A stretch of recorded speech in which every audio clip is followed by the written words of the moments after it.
I heard you dated one of Shaq's exes, and you couldn't feel the shoes, literally or figuratively. Nah, yeah, man. Why would you do that? Don't ever fuck at the shack. That's the point. Like, don't do it. Why? Why would you do that? I didn't know at the time. She told me later. After I got up, I was like, man, that was real hollow. That was real hollow. Why was that so hollow? I'm whistling in this one. Just nothing. Come on, Nathan. Touch nothing. Touch nothing. Oh, nothing at all. And I was like, and so I was just like, yeah. So, who did you used to deal with? And she told me, and I was like, get the fuck out of here. I said, that's you should have told me that before. Dude, she told me. She should tell everybody before. This is Deuteronomy 22 and 13 in the NLT. Suppose a man marries a woman, but after sleeping with her, he turns against her. Barak Yahweh, Barak Yahweh Shai.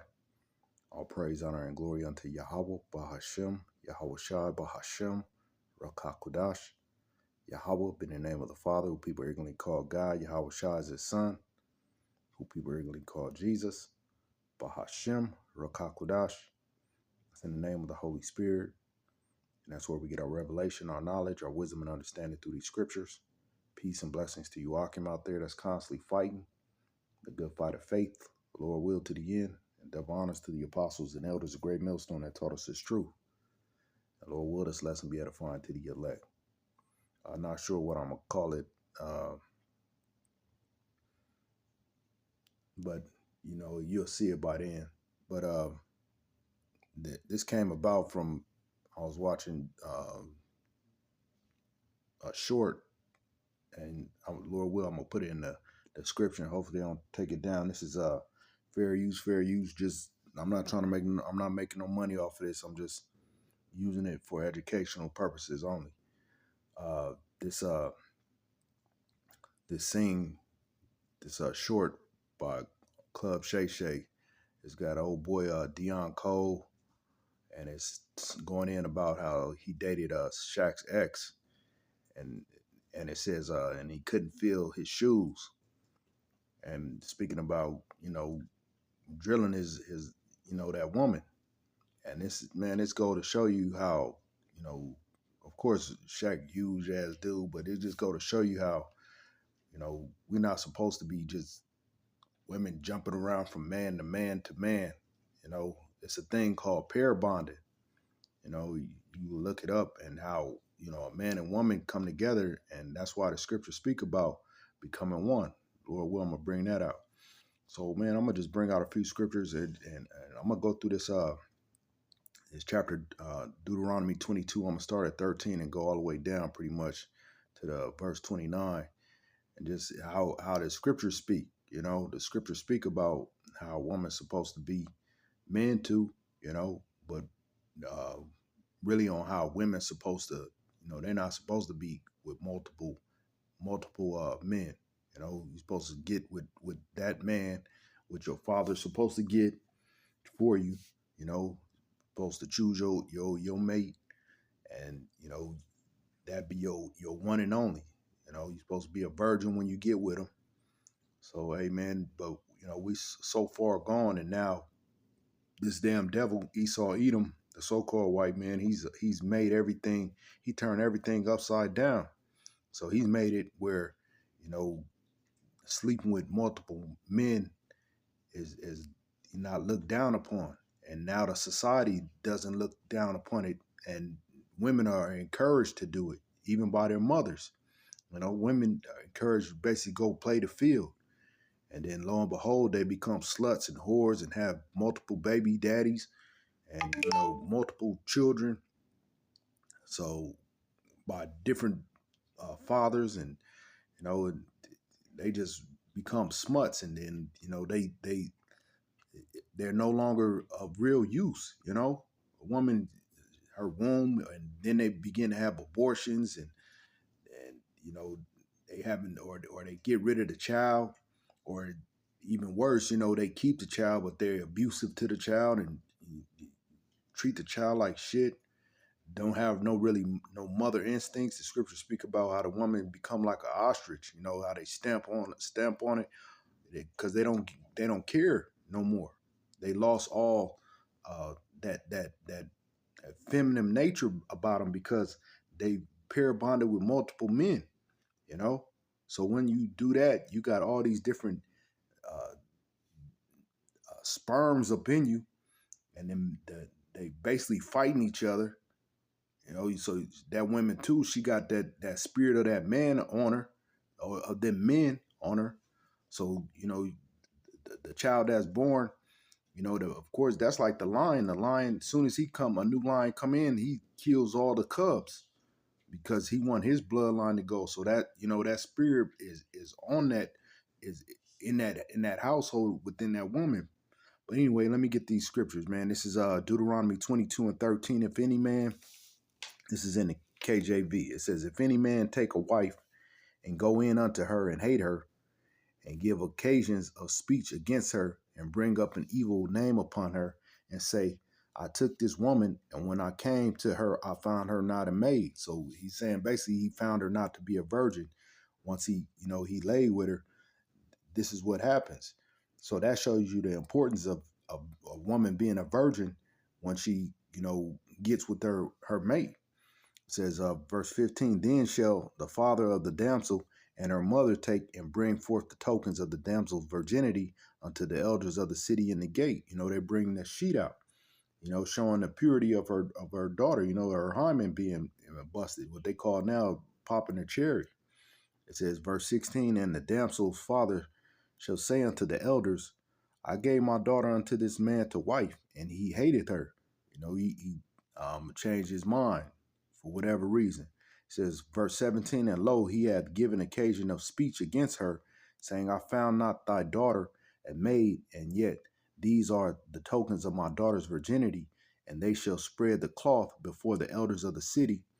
And the elders of the city, you see that it wasn't like in hiding, your daughter being her hymen being popped. It was basically the whole the city knew about it, because it was a special occasion. That was something very taken very seriously.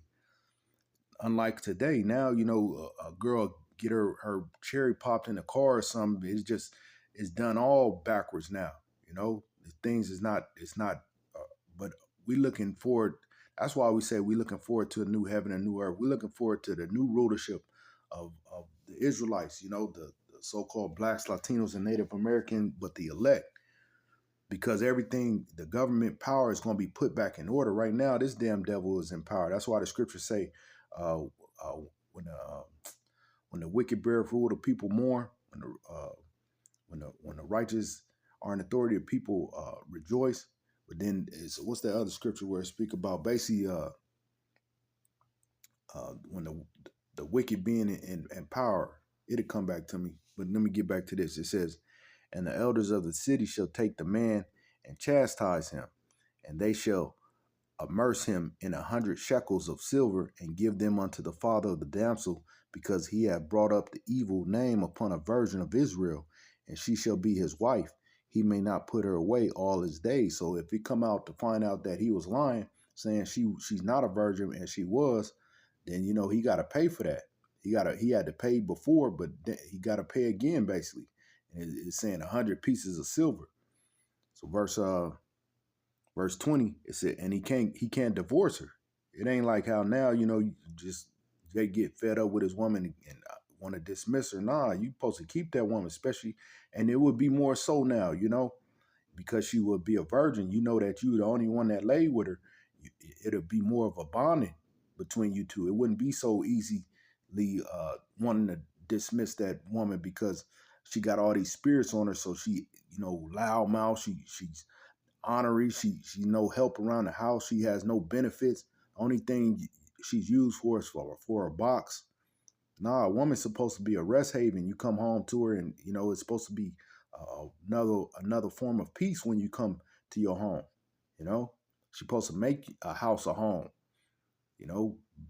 cooking, cleaning, taking care of the children. Of course, that's what that's what you're born for. That's a woman's, scriptures speak about being a helpmate. A woman, the word woman means servant. All right.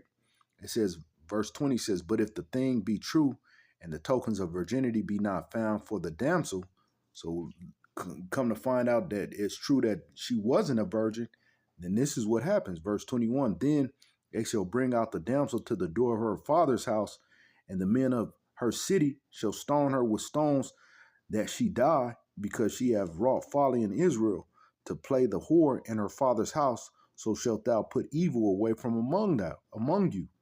So it was no joke about just laying around being a whore and just sleeping around.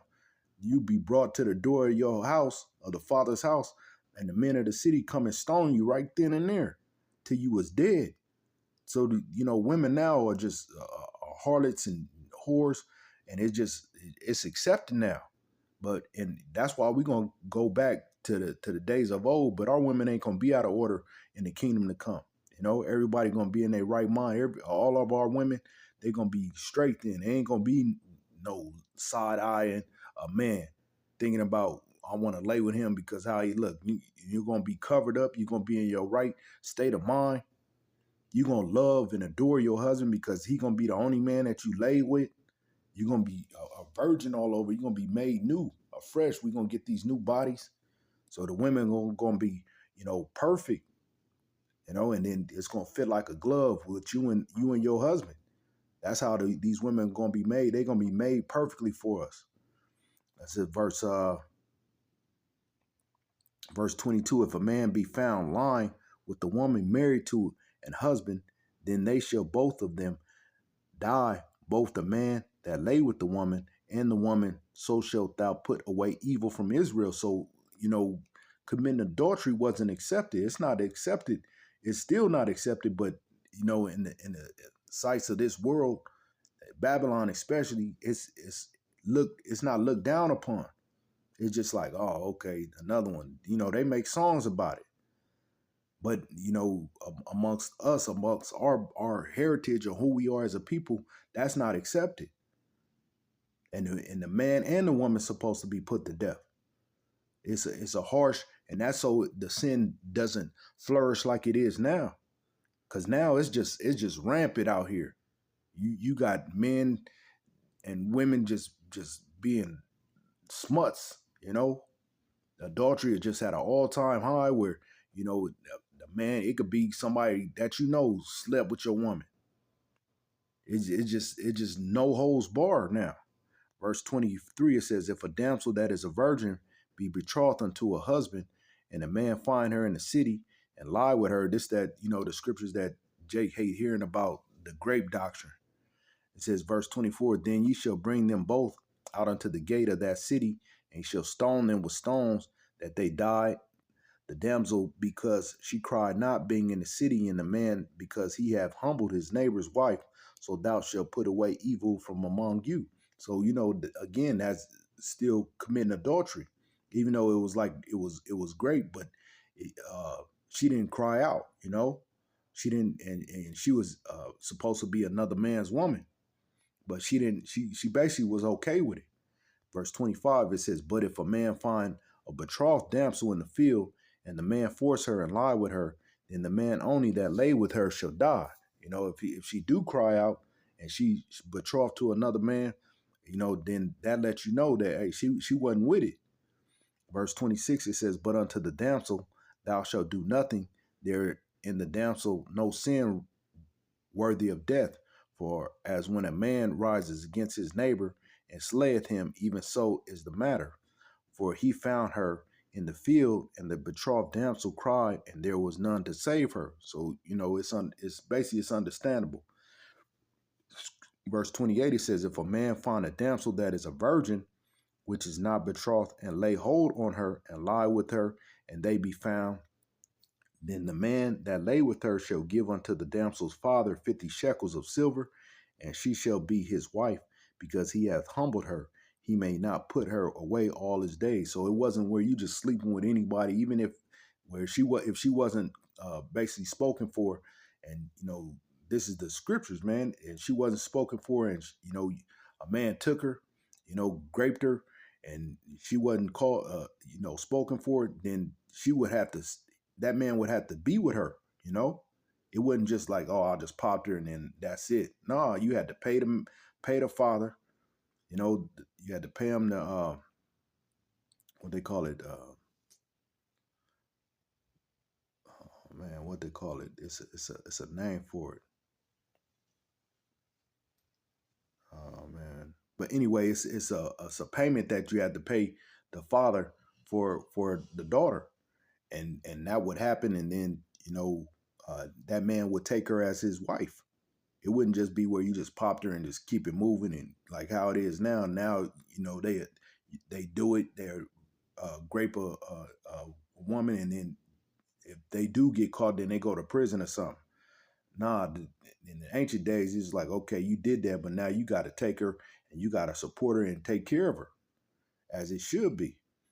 So, hey, man, the things, everything is just turned upside down. And if things were done like how the scriptures speak of, everything would be in its rightful order. I'm going to get this last one and I'm going to close it. This is Mark chapter 10.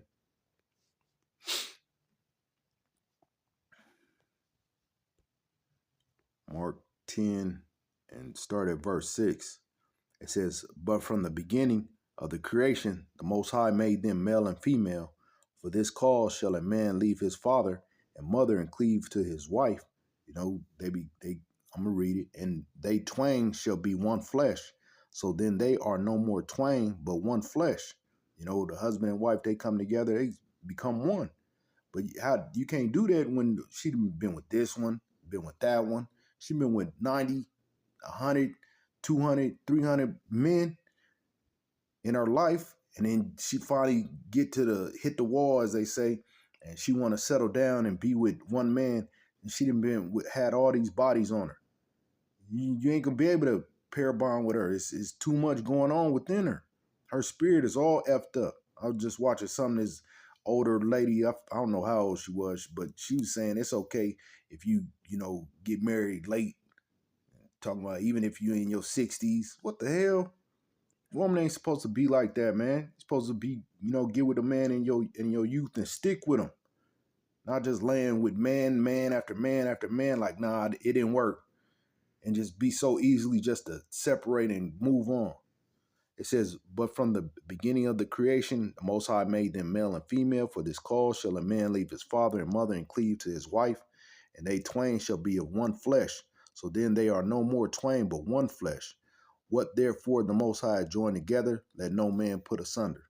And that was a bond, a man and woman coming together, and they became one. So now it's too many additives. It's too much going on out there. So it's all wicked, man. So hey, that's why we looking forward again to new heaven and new earth. This ain't it. This ain't it. Lord will, this is edifying to the elect out there. Until next time, Lord will. Shalom.